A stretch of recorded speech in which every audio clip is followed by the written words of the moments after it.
Welcome to The Growth Equation. This isn't your typical business podcast.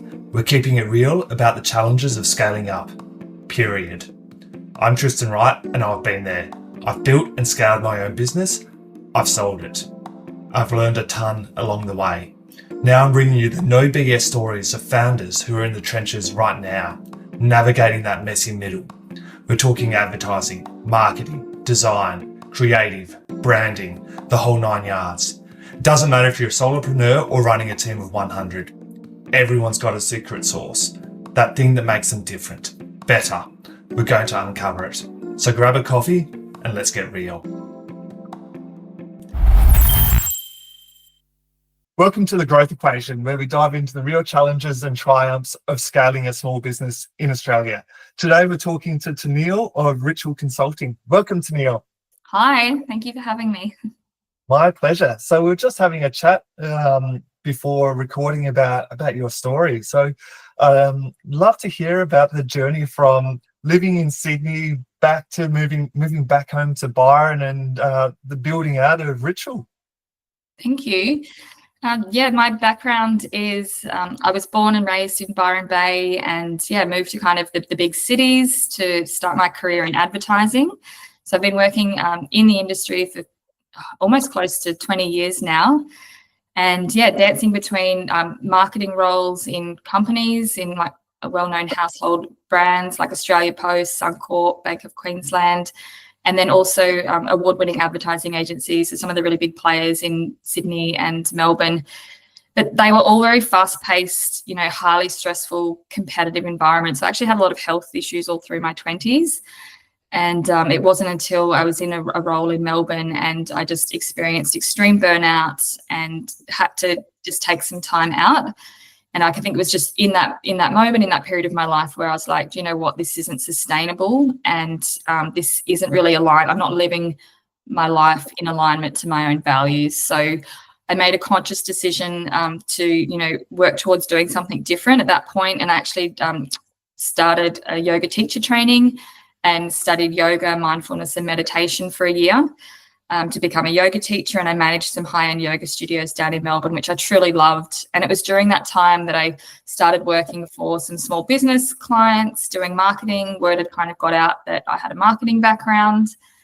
And then fast forward a few years, I started this concept, or I had this idea, this burning idea inside that I really wanted to give back and use my knowledge and my time in marketing roles and agency and actually give back to the small business community I always really loved working with. They were always very lit up and passionate about what they did and purpose-driven, and that was really aligned to me. So I started Ritual Consulting as my acts of service, as my way of being able to package up my skills and knowledge and give that to the business community in a way that was meaningful and accessible to them.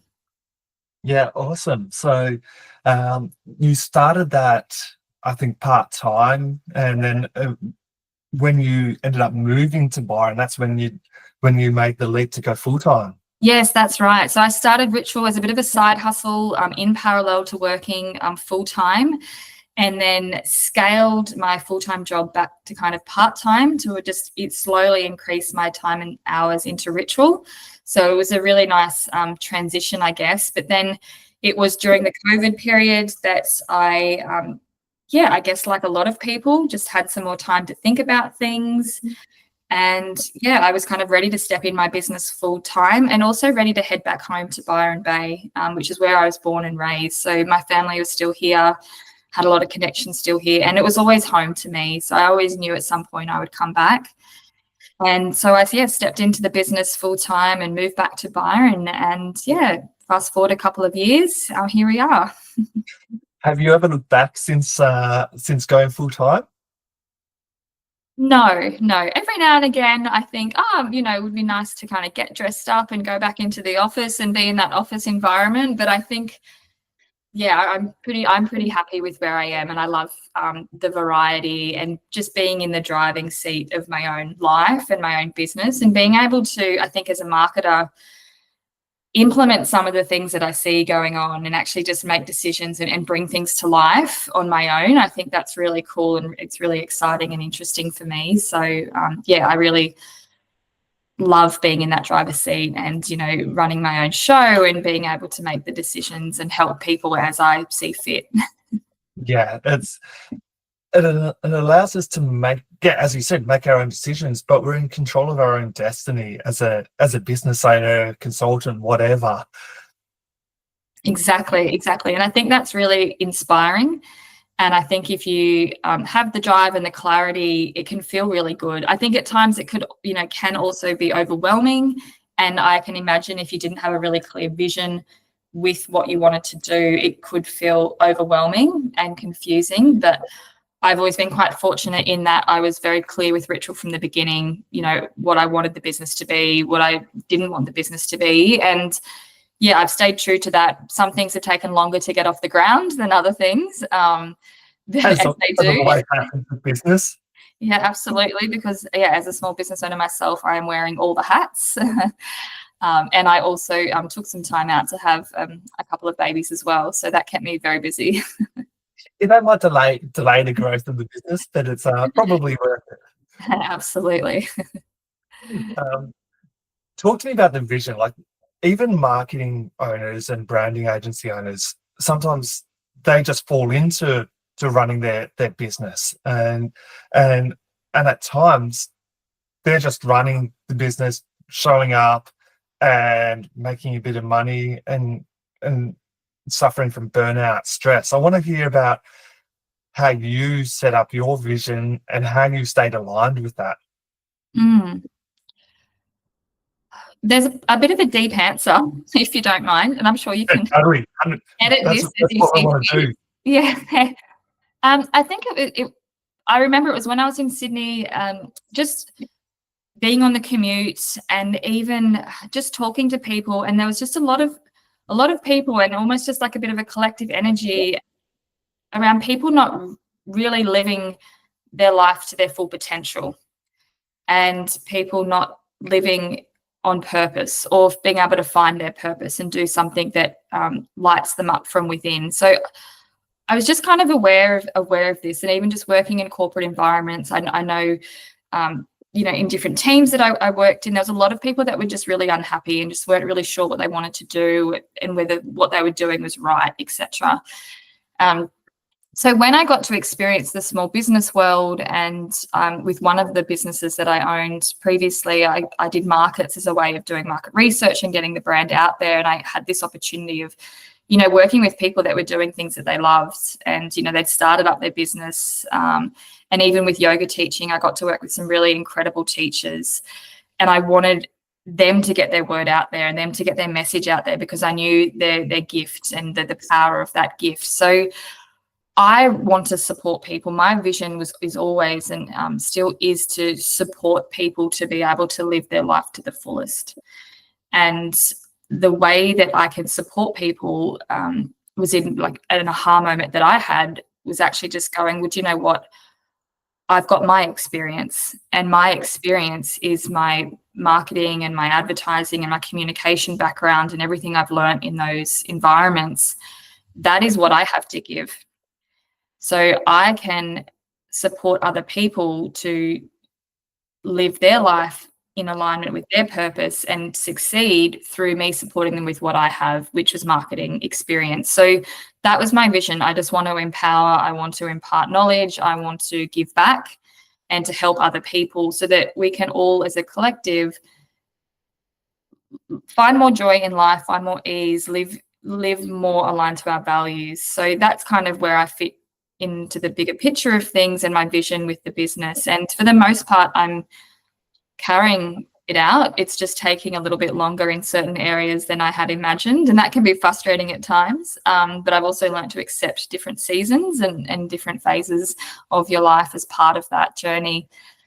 But I think that's what makes it exciting. And for me, why I don't feel like I get too swayed to go in other directions, because I actually feel like I'm on purpose. Yeah. Awesome. So I've got a couple of questions. The first one is, when I imagine you communicate this in your sales process.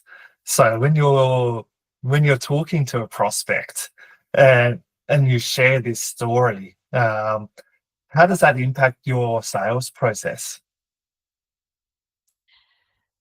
I feel like by opening up and sharing my story and being quite raw and honest about it, it creates an emotional connection with the person that I'm speaking with. And that is there because I am being vulnerable, I'm being honest, and there's that rawness that's there that people just pick up from a human to human level. But I think from a marketing and sales perspective, you need emotional connection. You need that part of the brain to be switched on, to be tapped into before someone's open to receiving the rational part of the information. And that advertising agencies do that really well with ads. They connect emotionally first, and then they bring you into the sell, essentially, which is the rational part of the message.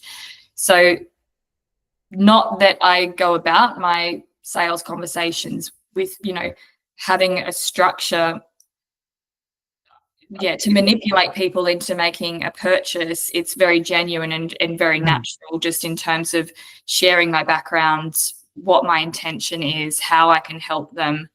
But it does naturally move into that flow of, right, I share my story, my background, my expertise, why I'm here, and then I move into how I can help them with my service offering. So I kind of do go on that journey quite naturally.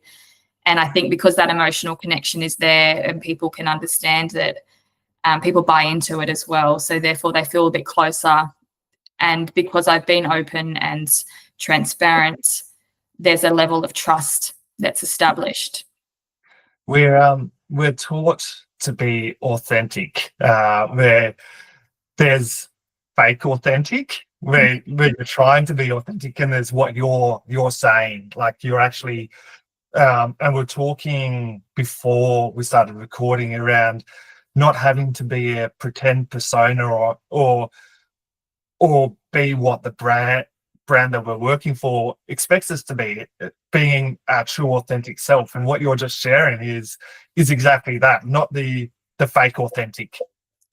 Absolutely. And I think these days, even more so, people can recognize that pretty immediately. I think everyone's getting pretty savvy, especially the younger generations. So the more you can just step into your own authenticity and your own story and be comfortable with that and be really clear on your why, but also be really clear on like what's in it for your audience as well. So I do see a lot of coaches and consultants maybe getting a bit confused or just not really being clear on what they're doing and why they're doing, and almost trying to jump on this authenticity bandwagon. And even some corporates are a bit confused about it as well, because they're not, they don't necessarily have that in their bones. But I think sometimes it can, if you don't really start with that intention, and if you're not really clear yourself, I think you can get a bit lost on the way. And then therefore, when you're out there sharing your message and you're offering, your audience could feel a bit confused as well, because you're being quite inconsistent, or they can pick up on the ingenuity of, with your being. Yes. And I love it how you haven't actually mentioned anything along your journey about wanting to make money. It's about wanting to help others share your expertise and your experience. So I always say to my clients that being your true self and showing your expertise and helping others, you do that first, then the money will follow. 100%. I really believe that. Yeah. And I think we're all here to give back in some capacity, in some way. And if you can step into that and step into alignment, I think you'll find abundance and things will start to flow. And if not, you just keep tweaking things until you start to get that flow and you start to get that regularity coming in. Yeah. Now I want to take a step back. You're saying things are a bit slower than you had planned. So, and that's normal with a small business owner that has got big dreams and wants to grow really fast, and has also got family. That's absolutely normal. But I want to hear a bit about what you mean by it's been slower than you planned. Mm-hmm. But when I moved back to Byron and stepped in the business full time, I had a really, I guess, ambitious marketing plan for my business. I had the education arm quite, built out in terms of a plan. I knew what I wanted to do. I'd even bought the equipment for running online courses and, starting a podcast. And I had reached out to business networking groups in the area that also offered trainings, and I aligned myself with them and became a mentor and started running trainings through their network. So yeah, I was very inspired. I had a lot of motivation and energy, and then I guess I was in abundance and things were flowing, and I fell pregnant intentionally. So that I took 12 to 14 months maternity leave with my first, and then it wasn't too long after that I had my second. I had 2 under 2, and then it fun. Yeah. And trying to work in between, nap schedules and wake windows, which I discovered was near impossible. I need to talk to these people that start businesses on their mat leave and work out how they did it, because I feel like I don't know how that would have been possible for me. But I got a chance to at least, I guess having your own business, there is that flexibility. You can work in different hours and you can work around your lifestyle as much as you can. So I was able to keep chipping away at things, but I definitely had to pull things back, and I had to hit pause on a few different initiatives that I'd started. And that was really difficult to do. And also even in that between period, before I had Ari, my second, I did go back into work just for a few short months before I knew I was taking mat leave again. And that was also a really interesting time, because I got a chance to kind of go back and get a bit of momentum, but then I also knew I was heading into another 12 months of mat leave and what that could potentially look like. So I guess the second time around, I was a lot more accepting and maybe less impatient. But coming back in again, which I have been for the last 6 months, feels great. I'm really excited about what's ahead, and I've launched the Education Arm Academy to my business, which was something that was held very dear and very close to me, because it is really the vehicle to be able to package up that knowledge and expertise in a way that's a lot more accessible, just through online courses, workshops, etc. And I love teaching, I love sharing, I love being in front of people. I've run a number of different workshops in the past, and they're always really well received. People get a lot of value, and I love that. It just lights me up, and I like sharing my knowledge. I feel like it's just so helpful and so useful. So yeah. What are you seeing at the moment? We're talking before about how the industry is changing, especially a lot since COVID. Work from home, AI, changing the advertising space. What are you seeing? What changes are coming across with your clients? Well, I think it's a very, I guess, I know 2024 was really challenging for a lot of business owners and a lot of people, and for different reasons. But I think the market is definitely very saturated. It's very competitive for a lot of people, a lot of industries. And I feel like the channels that people were using in the past, whether, for example, they were really active and had a lot of success or a bit of momentum on Instagram, if they were using that as one of their own channels as part of their marketing, that they're not having the same success and the same, results from some of those channels. So I feel like there's a lot of people that are a bit unsure around, how to make up that difference, what they should be doing now, because what was working in the past actually isn't working for them anymore. So I'm hearing that come through a lot.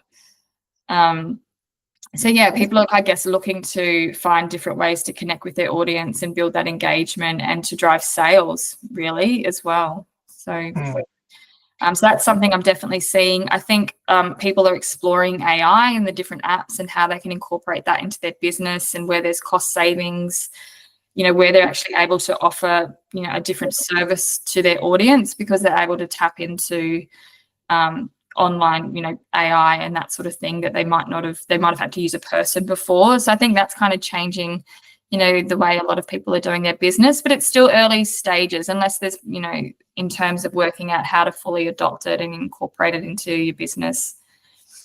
Yeah. Like for me, AI needs to be in your business. It's not. I was talking to someone a couple of days ago. It's like electricity. We don't tell everyone that we're using electricity to light up our room. It's just accepted. AI is going to be like that in the coming years. Like, it's just going to be part of our business processes. We just need to adapt to it. Correct, absolutely. And work out, I think we spoke about this briefly before, work out how to use it across the various parts of your business and the roles that you have within your business and the functions, like how to best use it, because you can really use it and you can collaborate with it, and it's obviously that there's a brilliance to it. It's just bringing it into your business and working out a way to use it in a way that is still in keeping with your brand and doesn't I'm thinking from a content and copy perspective, a way that still represents like your brand voice and that sort of thing, that you can still feel like it's authentic. Totally. Business growth and personal well-being. We've touched on that, but how are you managing that now? Well, business growth will come through, I guess, implementing the marketing strategy and plan that I built for myself, essentially. So I took some time late last year and put a plan together that built on my previous ones. And so for me, it's all about executing that plan and managing that plan with other opportunities that are kind of coming in as they do. And also being, I have initiatives in my marketing plan that are focused on growing awareness of my brand and growing my community. And I also have specific initiatives to do with generating leads and that engaging my audience, and also marketing activity that's focused on driving sales and clients and that sort of thing. So I have a holistic plan that I'm rolling out, essentially. And speaking and being on other people's podcasts is definitely part of that plan, just to kind of, share who I am, what I offer through Ritual with different audiences. And in terms of personal well-being, I guess through my experiences of becoming a mother and having been quite sleep deprived for, over 12 months, I've certainly learnt a lot about the importance of self-care, which is probably something I didn't really think about prior. But I think when things are taken away from you, you kind of realize how much you do need them. So definitely for me, exercise, having those important people in your life that I can connect to and speak with when I need, just being in nature. I'm very fortunate in Byron that there's a lot of nature around. I've got access to beaches and rivers and water, and that's definitely part of my weekly ritual. And I do also like bathhouses. So we've got some really nice bathhouses in the area. So I make the most of getting in the sauna and the steam rooms. That works for me. Yeah.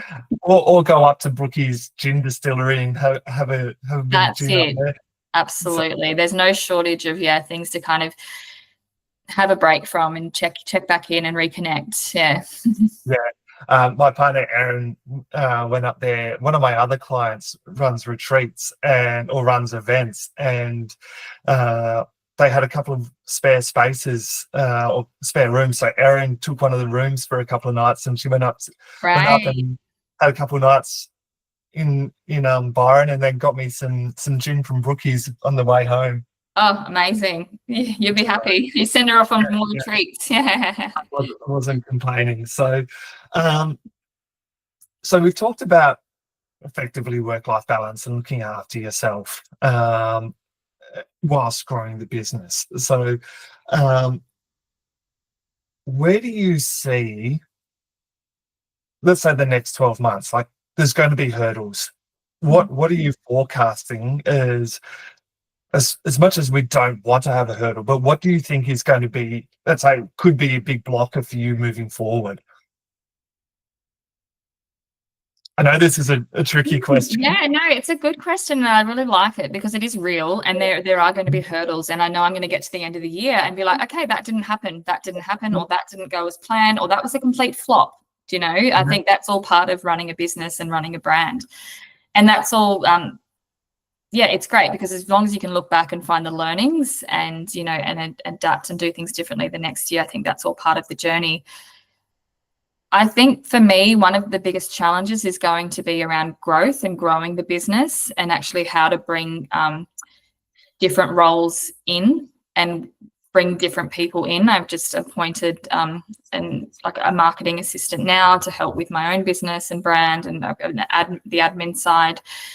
So yeah, I think growing the team in a way that's sustainable for the business, and also structurally working out how, like, what that looks like internally, what tasks that they take on, where that leaves me, and how I can be more efficient and just focus more on the only things that I can do in the business. So I think that's going to be one of my challenges this year. And focusing on your area of genius and letting go of the admin stuff that you don't enjoy. Absolutely, that other people can do, that are really good at that can bring their genius to the table, whether it's like content creation, coming up with creative ideas, or they're really good at admin and organization and they thrive on that. So I think that will be the next 12 months, is how to grow the team in a way that sets me up, that allows my growth and allows me to carry out my vision in a way that's sustainable for the business. Yeah. Awesome. So if you were to give one piece of advice to our listeners today, and whether it's business, personal, what's one piece of advice you'd like everyone to take away? Probably that you can't do it alone. I think that's one of the biggest things I see. And a lot of the time, like, I work with small business owners, or even people that just have small teams, and they could be virtual teams, or they're operating on their own. And I think obviously you need to get to a point where you can start to work with other people, but really to hello, you got another guest. Yeah. Being on the podcast. I love it. He's hiding behind us. We'll keep going. Yeah. I think to understand that you might need to let go, and to let someone come into your business to help you grow. And you'll know when you get to that point, and you'll know when, or if you are kind of getting in your own way. But I think it's really important, and it's really the only way to grow, is to let people in, whether that's working with consultants or actually bringing and hiring staff in your team. But you can't do it all, essentially. And you shouldn't do it all. You need to work with people around you. Absolutely. Yeah. Awesome. Tanil, thank you very much for your time today. Best way for people to get in touch with you? Follow me on Instagram. It's Ritual Consulting, or you're welcome to find me through the website www.ritualconsulting.com.au. Awesome. Thank you very much. Wonderful. Thanks, Tristan. That's a wrap. Thanks for tuning into The Growth Equation. If you've enjoyed the show, hit that subscribe button and leave a review. It helps us big time. Catch you next time. And if you want more, head over to evolvetogrow.com.au for show notes and exclusive content.